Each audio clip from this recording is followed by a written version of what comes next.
I can't remember the name of it right now. But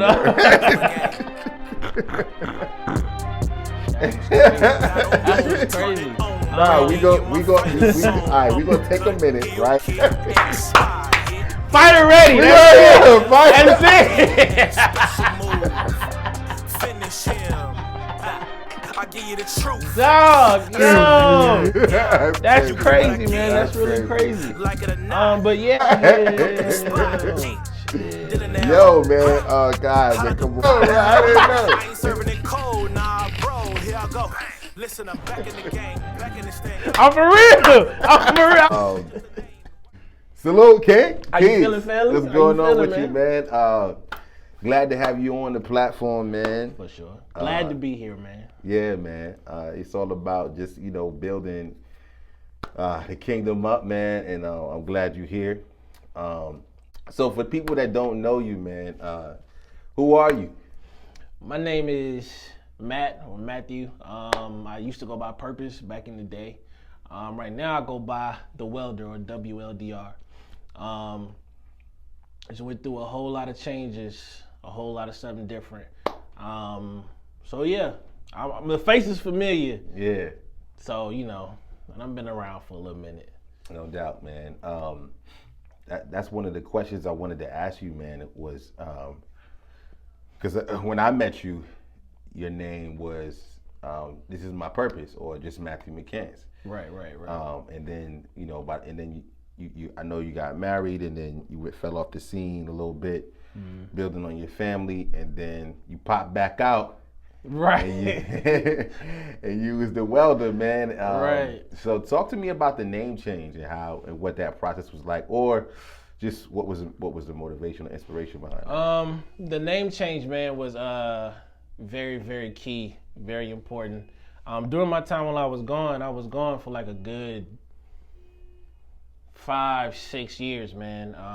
Actually, probably a little bit longer than that. So I went from Purpose to the Welder. You know how you go through seasons in life, and sometimes just like, Jacob, from Jacob to Israel. Yeah. Sometimes your purpose changes, or you start to awaken to a different part of your purpose in a specific season. So, back then it was purpose. Okay, yeah, I'm doing this. This is purpose. Everything here is purpose. Yeah. And now it's the welder, because now it's still attached to purpose, and there is a purpose for the welder. Right.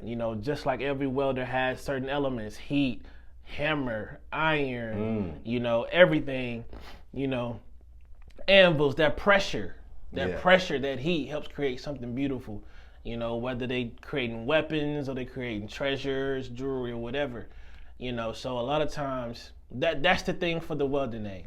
Yeah. It's taking that pressure and learning how to apply it to make something and take something from it. Super dope, man. I know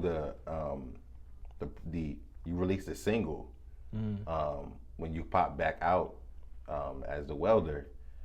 Talk about that real quick. So the single Fighter Ready, the joint, the purpose for that joint was to say, hey, okay, look, it's time to get back in the fight. It's time to get back situated. And the crazy thing is, during that time, the reason I put that song out was because even still currently, I'm going through a tumultuous time in my life. Yeah. And instead of me just sitting back, I have to do something. Yeah. So Fighter Ready, let's go. Mortal Kombat, Killer Instinct, Tekken, whatever it is, it's time to get it now. Now it's time for me to suit up, boot up, and just let everything fly as needed.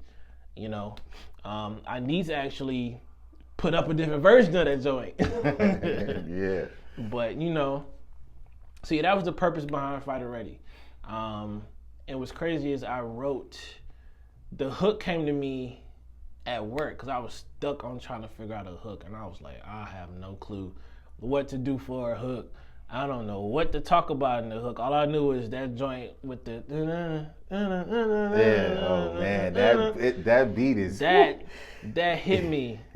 So shout out to the boy Origami for that joint too. Salute Origami. Yeah.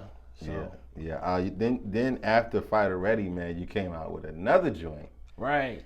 And I was like, yo, I'm flowing with the Yeah. camera. Right? Yeah. Yeah, the next one was Catch Me.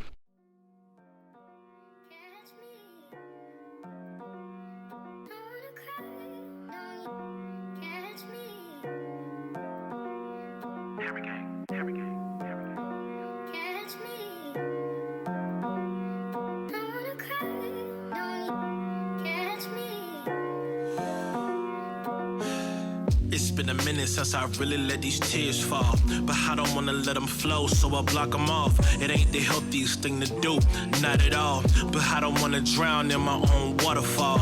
Dog, I've been battling life lately, and it's gotten kinda crazy to the point that I'm evading, letting people even see me. Yeah, that part's blatant, even a smile that I be wearing, it come off a little fake-ish.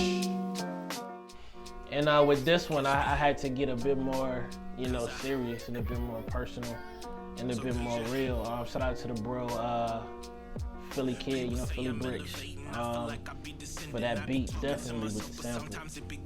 But for that one, it was really just for me to say, here, this is where I am. Yeah. And for y'all to rock with me, y'all gotta catch me. If you can't catch me, you're not gonna be able to rock with me. So I needed people to see and understand, hey, I got some stuff I'm gonna talk about and it's gonna hit. Yeah. And when I'm talking about it, I'm walking through it, I'm progressing through it, I'm recalibrating, I'm adjusting, and I'm trying to make sure that what I give you and what I give to anybody, more specifically my child, is the best version of me. And I definitely owe it to myself to get the best version of myself to myself first, after God first. Right. So that's really what Catch Me was for. It was like a thing like, okay, boom, reset time, and that was a hard record to write, it was hard because it put me in a place to where I really had to think about the last 6-7 years. It put me in a place to where I had to really just look at things and mull over things and think about things about myself that were horrible, that needed to be changed, where I came from, how I used to be to how I am now. Yeah. And it was just like, it was a reflecting joint. Yeah. For me. I heard that in the record. I think as I hear you talk about this, I'm like perplexed, right? Because I only know one version of you, right? And that's always to be a super humble, gracious dude, right? You know what I'm saying? So like, when I hear you talk about versions of yourself, the only other version of yourself that I can think about is you crumping. Right. And you dancing, right? You know what I'm saying? So just talk about your love for that, man, and just the culture behind that. Oh, man, Krump. Kingdom radically lifted up, radically uplifted, mighty praise, man. Krump. This was started by 2 black men out in California. Yeah. They still do it now to this day. They've been all over the world. Krump now is worldwide. Russia, Brazil, China, Ghana, of course the States. The mecca of Krump is California, out in Vegas. Wait a minute, you said something. You said, say it again. What is it? What was the acronym? Krump, Kingdom Radically Uplifted, Mighty Praise. Wow. So that's what it means. That's what Krump means. What? That's what Krump originally meant when it was first created. When it was first created, that's what Krump originally meant. And Krump now is maybe, I turned 30 this year. Krump is pushing about 20 years. Wow. Yeah. I never knew that, bro. Yeah. That it was a kingdom-minded. Yeah. It was definitely a kingdom-minded thing. Yeah. You got the 2 creators, 2 of the main creators, Big Miho, or Joe Artist, and Tight Eyes, Cesare Willis. Those 2, they started it out in the living room, in Tight Eyes' mom's house. They used to do clowning back in the day with Tommy the Clown. Everybody, when they think about the Rise movie and stuff like that, or think about Chris Brown crumping and everything, going back to Stump the Yard and everything like that. This is before Chris Brown even started popping or started getting into movies and stuff like that. Tight Eyes did a Step Up movie, matter of fact. Yeah. He was in one of the Step Up movies. He's done some other shows and stuff like that, man. But Krump is its own subculture of black culture. It really is. It's its own culture. It's so set apart even from hip hop, to the point that now Krump is now recognized as a worldwide dance, as a world dance. It's something that you have to be trained to know if you want to consider yourself one of the best dancers. Yeah, yeah. So, you know, you've had Krump versus popping, Krump versus breaking, you know, Krump versus, you name it, just about it's happened. It's happened. You know, in a lot of different places. You know, but Krump and hip hop is two totally different sounds. You know, hip hop, yes, you gonna bob this, but then Krump, it's gonna make you do. You wanna rip somebody hard out and then beat that joker up, man. It's gonna make you wake up. I promise you, man. You know. Yes. So you I mean, you said something specific. You were like, you gotta be trained to do it. Yeah. So it's a technique that goes into that. Talk about that real quick. Yeah, so Krump, man, it's a lot of people. Some people used to always think, well, yeah, I can Krump just because they see it. Like, you got a lot of people now saying, well, I can do what Simone Biles is doing. You know, and they ain't never touched a mat a day in their life talking about they can do balance beams and see stuff, out here man. killing the game. Right. You know what I'm saying? So, but with Krump, man, it's there are elements to it that you really have, and you really have to be in tune with yourself. Yeah. You know, you can create characters. You got some people who base their characters off of Joker or Batman and different superheroes and stuff like that. Yeah. But then you have those people who actually base it off of their own lives. Right. You know, for a lot of people, Krump was kind of a saving place. A lot of people use Krump to get out of the gang life. You know, a lot of people use Krump to stop fighting. You know, some people just use it, even now, just use it as a means to kind of make some money or do something. Right. You know, so again, you know, Krump is got these different elements. It's telling you how you have to move your body. You know, different ways you got to be able to breathe with it. You know, so you do have to train. You know, it's just like sports. Right. You ain't gonna go out there and just be like, yeah, I'm the best track runner out here because you listening to what you call. She's a runner. She's a track star. Yeah. You ain't gonna automatically be the best runner. Right. And a lot of people forget, because I used to run track in high school, that there is a proper way to run. Right. You know, a lot of people think, well, you just running, you just doing whatever. No, there is a proper way to run. There is a proper form so that you're not losing stamina when you're racing. There's a proper way to hold your arms, you know, knees up, toes up. You know, it's a proper way to do it. So with Krump, it's a proper way to do it. You know, but one of the key things is that feeling, that rawness, that grit, that part of you that you share with the other dancers in the session, that you share in the circle. You know, with people who are watching, they may say, okay, this is good entertainment, but for people that know you, when you fighting through something, when you dealing with it's an energy suicide, you know what I'm saying? When you dealing with suicidal thoughts, when you dealing with, you know, you ain't got no money, you was contemplating robbing somebody, and some people literally act this out in their dancing, in their moves. You know, some people, I'm about to run up, pull up, and you know, it's just, it allows people to express themselves without judgment, kinda. Right. Because just like you said, the reason for this space is to so that we can come and talk. Right. Krump is a means to help you express yourself. Yeah. You know, help you with your mental. You know, help you kind of understand your emotions. Yeah. You know, so Krump, man, it was something that I was very thankful that God blessed on these two fellas to create. Yeah. You know. 20 years ago. Yeah. Worldwide, man. Start in California, worldwide. I mean, you can look up Krump in Russia, Australia, Sydney, New Zealand. You can look up Krump anywhere. Anywhere there's people, just about, there's Krump. Yeah. So let me ask you this question. Why do you think it became so popular so quickly? Like, how did you get introduced to it? I got introduced to Krump. A lot of people's first introduction is through the movie Rise. Okay. But my first introduction was to this documentary called Breaking versus Krump that was done by Shabba-Doo. Uh-huh. You know, an old school dancer. Matter of fact, from Breaking the movie, you know, he kind of, I guess, found some of those creators and stuff like that, and they got it together. So what I think what took it off was the amount of publicity it had. Yeah. When Krump came out, you had Chris Brown doing it. You had Missy Elliott putting some Krumpers in her music videos and stuff like it. It's the early 2000s. Right. You know, this is the early, matter of fact, yeah, Krump is about just a little over 20 years old. Yeah. You know, because this is back in the 2000s when this stuff was popping like that. Back in 99, 98, I want to say is when Krump was like started. And then it hit mainstream in like 2000, 2001, something like that. Yeah. I think I'm trying to think back, like, yeah, I was somewhere in 9th grade or something like that. Right. Because I mean, for me, it's just like it feels new, but I know it's much older. Right. Than that. When I think about when I first like started seeing that type of movement going on.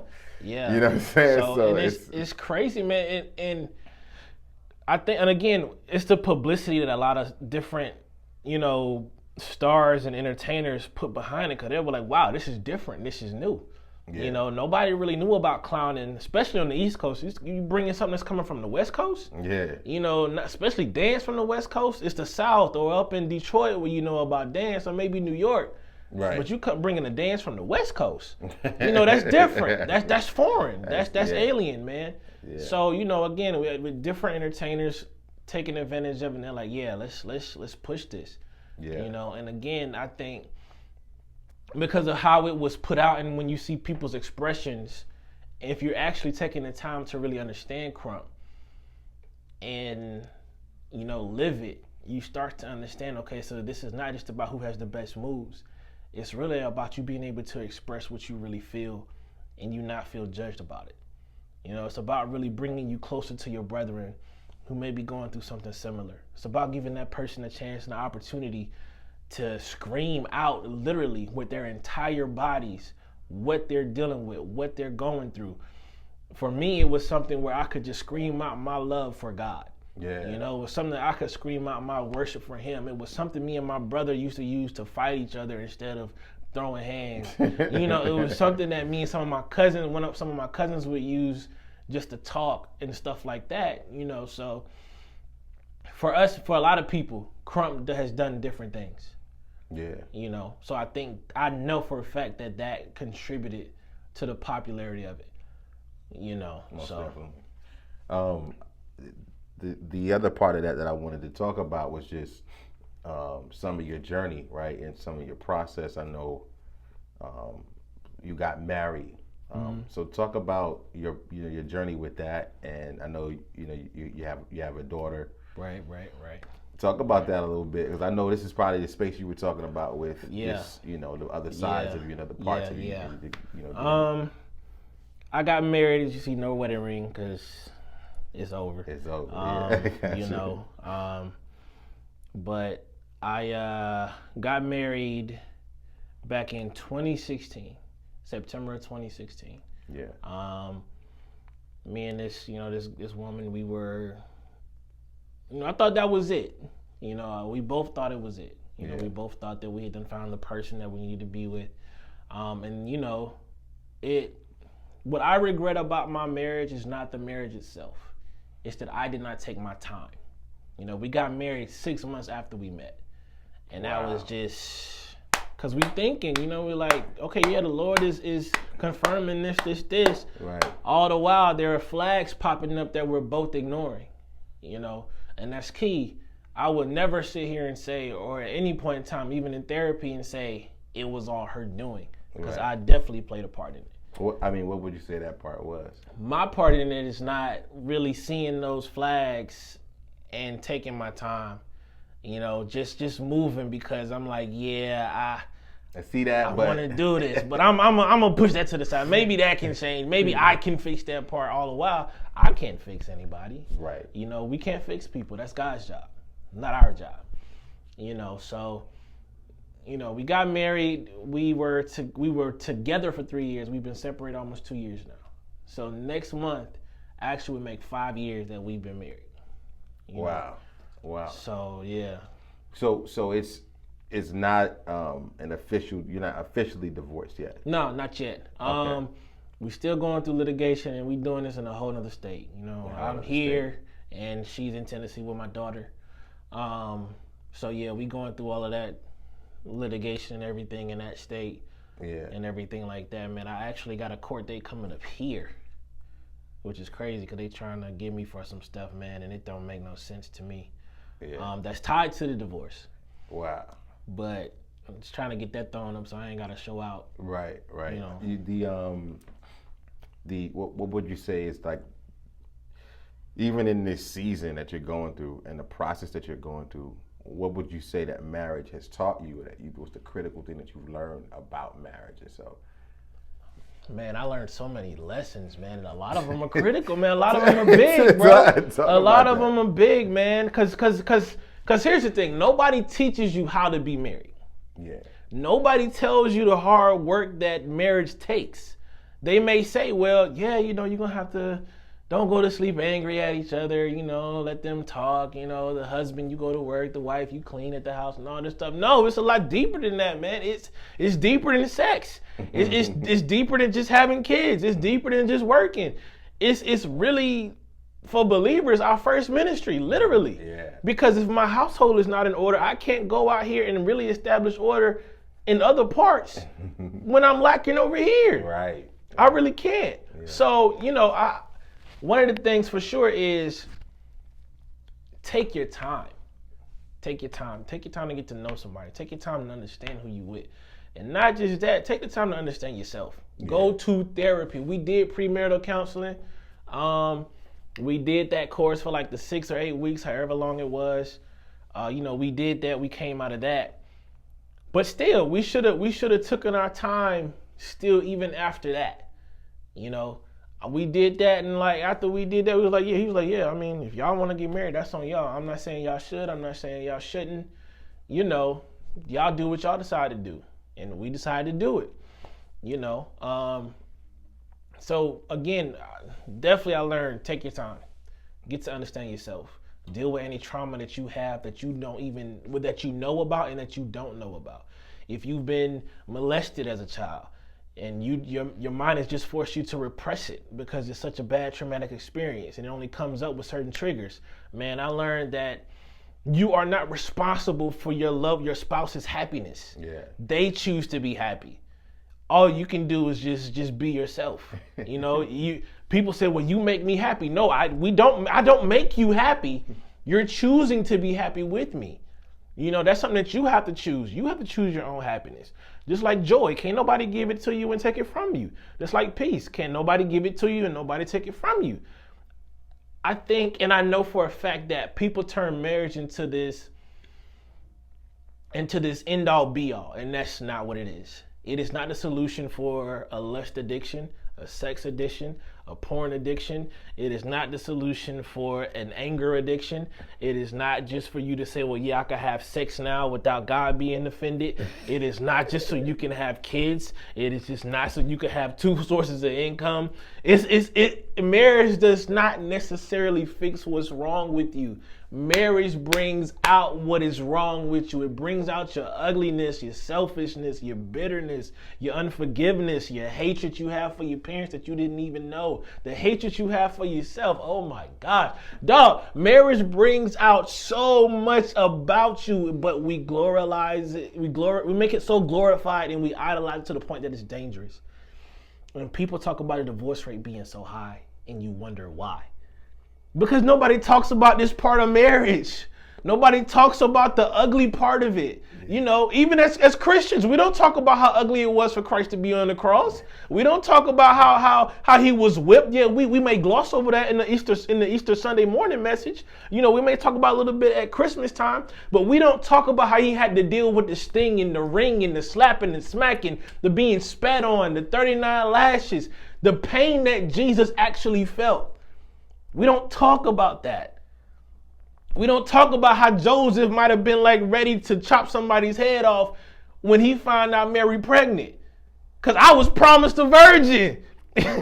We don't talk about that. We don't talk about the power struggles that were going on in the culture at that time, in the biblical time frame. We don't talk about it because we make it so soft. We make it so, and when I say white, I don't mean Caucasian, but we make it so white like it's pure and innocent and you don't have to go through anything. No, that's not what the Bible talks about at all. It's marriage, you got so much blood, sweat, and tears that you put into it. People have an over-romanticized version of marriage.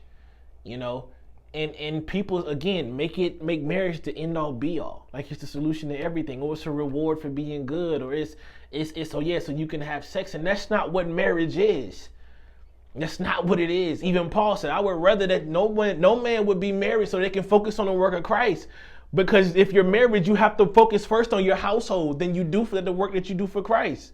So again, marriage takes work. Marriage is like you out there and you got a field with acres of land and you got crops everywhere. You got to go out there and work that thing. It's not going to work itself on purpose. You got to get tools. You got to get the backhoe. You got to get some cows if you're going to, bro, marriage takes a lot, and you have to do what you can to be ready for it. No person is ever going to have enough money before marriage. No person is going to be completely healed before marriage. No person is going to have everything put together before they get married. That's a lie. If people are telling you that you have to have everything together before you get married, it's a lie. If a shorty is telling you as a man you gotta make 6 figures, leave her. Shorty, if a man is telling you before y'all get married that you have to stay home and do nothing, leave him. It ain't worth it. It ain't worth it. You know what I'm saying? Because again, it's marriage is a lot more than what we were taught. Marriage is a lot more than what we see. Marriage is a lot more than what's out there, and all people show us the surface, especially nowadays in social media, man. Yeah. People will flex for the gram, flexing for the book like it's nothing, because they want to prove a point to other people. All the while they're throwing dishes around the house, they fussing and cussing each other out. You know what I'm saying? Breaking glass windows, running somebody over, man. Just stupid stuff, stupid stuff. And then we say, God, you did this. No, God, there is no such thing as a soulmate biblically. So, and I know some Christians ain't gonna like this, and that's all right. You're just gonna have to be mad. Because biblically, there is no such thing as a soulmate. Yeah. There is no such thing as a soulmate. Okay? Right. And you should probably be glad, because if your soul is fractured, damaged, and broken, you don't want another mate that's fractured, damaged, and broken. Okay? There is no such thing as a soulmate biblically. Yeah. God does not pick out your spouse for you. You choose that person. Yep. You choose that person. And if we get divorced, it's okay. I promise you it's okay. It does not disqualify you as a Christian. It does not make you any less of a man or woman of God. And it does not mean that you cannot get remarried. So if you're considering divorce, first go to therapy individually and collectively. That was the issue. We didn't go to therapy collectively. Yeah. I was pushing for it, but it never happened. Yeah. Did the relationship get better, or did it get worse after the separation? Because I know it's been some time. I would say it's a mixture. It's a mixture. Yeah. We really had some really tough moments, some really rough moments in our marriage. Yeah. Whether it was finances, how we interacted with each other. And of course, you had a baby in the mix. Yeah. That doesn't make it any easier. Right. Because then you're having to stretch yourself to actually be a parent as well and be a spouse. Yeah.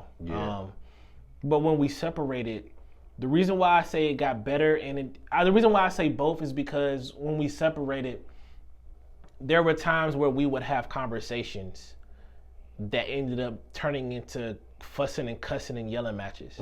Right. Because again, nobody's trying to hear the other person. Right. People are just trying to say how they feel about something, and then you got people making how you feel invalid.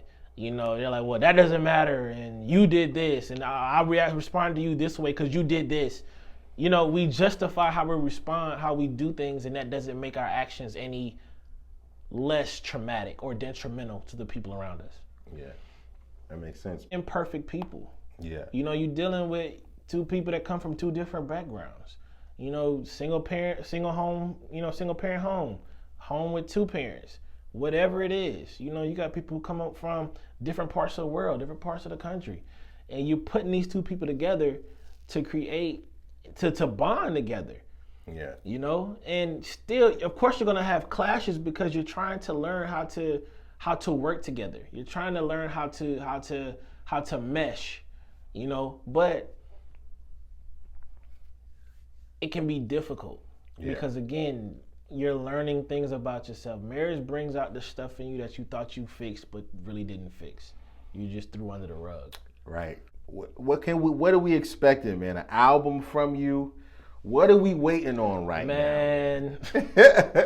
I had plans for an EP, then an album. Then I was like, nah, I ain't gonna do the EP. I'm gonna just do the album. Now I'm like, I don't want to do the album. I'm gonna just drop singles.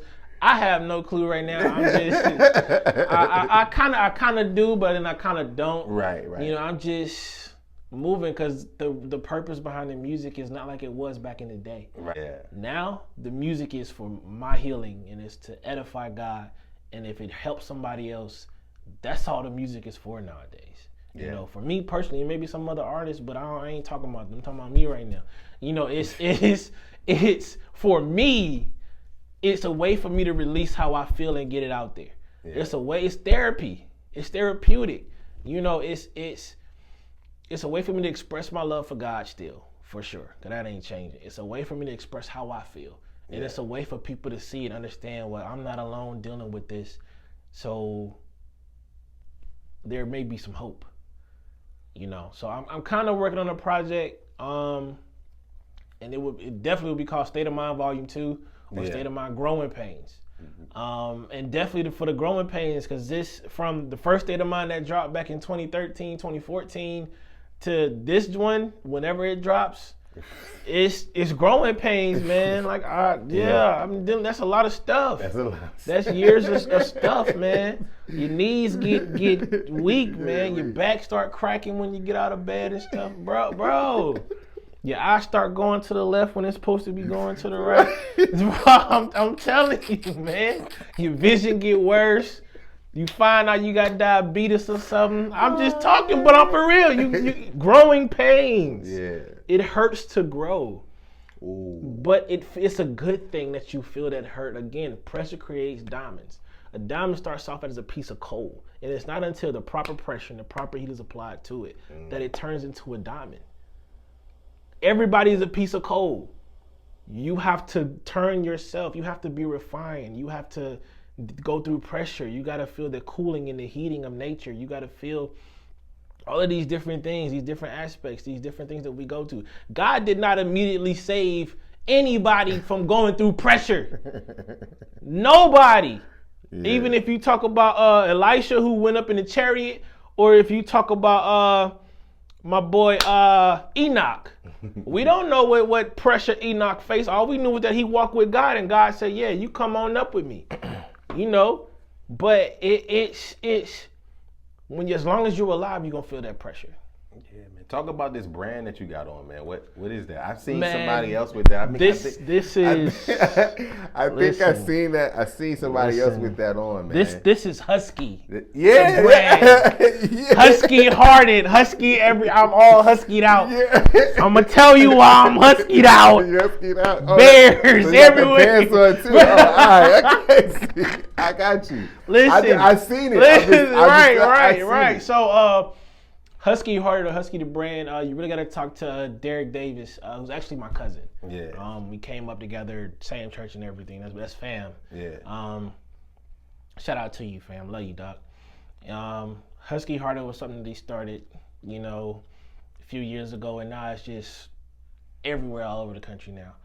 But it's really for people who have that big heart, you know, who.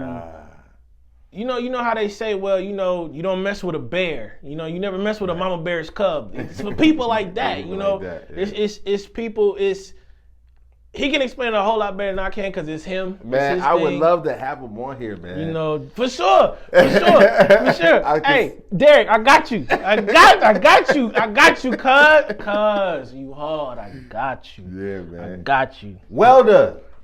My man, Dior, I appreciate you, man. I appreciate you being on. Peace and grace. Definitely. I told you. Stay case. Cause I ain't tell ya. Go ahead and focus and meditate on this greatness. If you don't hear the glory, you probably still stuck in the matrix. He said this is for me. Living revelation on your playlist. Since everybody A-listed, we probably need to pray this. The kingdom is coming. Better yet, the kingdom is here, and we the proof of purchase. And I'm not a part of no circus. We two different churches. Who you manifest in the earth with? Undermining our purposes for the blessings and the cursing. You know that.